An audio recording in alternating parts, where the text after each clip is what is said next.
قسم کے ٹیلی ویژن کے اداکار اور فنکار عامر لیاقت حسین جیسے ضمیر کو بیچنے والے آج توحید کا مذاق اڑا رہے ہیں اور اہل توحید کو گالیاں پڑوا رہے ہیں اور اہل توحید کو اقلیت قرار دے رہے ہیں. حضرات ہم ان جیسے بے ضمیروں کو اس بات کا پیغام دے دینا چاہتے ہیں اللہ کے فضل و کرم سے جب تک ہم زندہ ہیں توحید کا نعرہ لگاتے رہیں گے.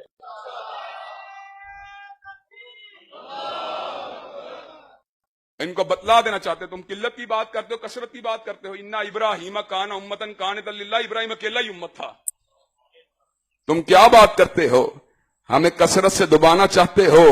اللہ کے فضل و کرم سے نہ انگریز سامراج ہمیں دبا سکا نہ انگریز کے ایجنٹ ہمیں دبا سکے نہ ٹیلی ویژن کے اداکار ہمیں دبا سکتے ہیں. جب تک ابن تیمیہ کا ایک فرزند بھی زندہ ہے جب تک علامہ شہید کا ایک بھی بیٹا زندہ ہے اللہ کی کبریائی کے ڈنکے بجتے رہیں گے مالک کائنات کی توحید کے نعرے لگتے رہیں گے انشاءاللہ. حضرات مجھے یہ بات بتلائیے آپ پیغام توحید کو اٹھانے کے لیے تیار ہیں؟ توحید کی شمع کو کائنات کے اندر جلانے کے لیے تیار ہیں؟ عرش کے رب کی حاکمیت کی جنگ لڑنے کے لیے تیار ہیں؟ ہم ملک میں انتشار پیدا کرنا نہیں چاہتے فساد نہیں پھیلانا چاہتے فرقہ واریت کی آگ کو نہیں بھڑکانا چاہتے. ہم ملک کو اور ملت کو جوڑ کر رکھنا چاہتے ہیں.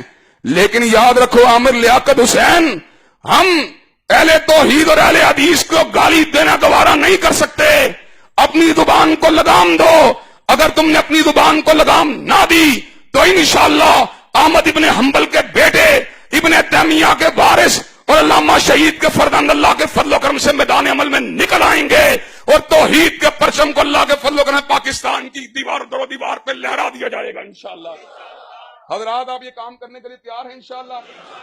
ہم مالک کائنات کی توحید کی جنگ کو لڑنے کے لیے تیار ہیں انشاءاللہ؟ ہم شرک کے فتوے نہیں لگاتے لیکن اپنے لیے کچھ بھی نہیں مانگتے مالک کائنات کی توحید کو مانگتے ہیں. حضرات آپ انشاءاللہ پیغام توحید کو گھر گھر عام کرنے کے لیے تیار ہیں انشاءاللہ؟ شب گریزاں ہوگی آخر جلوائے خورشید سے اور یہ چمن معمور ہوگا نغمہ توحید سے. واخر دعوانا الحمدللہ رب